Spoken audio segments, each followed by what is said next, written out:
ایک زمیندار نے نیا ملازم رکھا۔ ایک دن اس نے دیکھا ملازم بھینس کو دودھ پلا رہا ہے۔ زمیندار نے غصے میں آ کر پوچھا، یہ کیا کر رہے ہو؟ دودھ دونے کی بجائے اسے پلا رہے ہو؟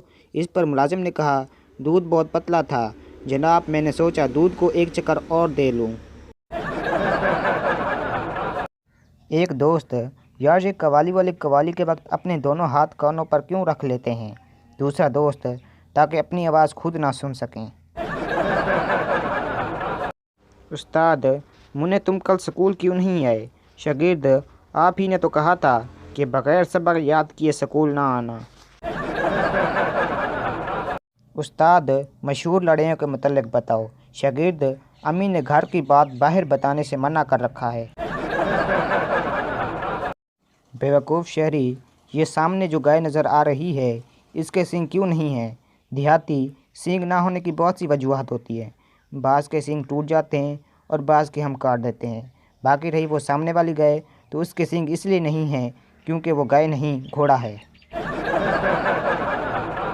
ایک شخص، کیا آپ بتا سکتے ہیں گائے مفید ہے یا بکری؟ دوسرا، میرے خیال میں بکری مفید ہے، اس لیے کہ گائے نے مجھے ایک بار ٹکر مار دی تھی۔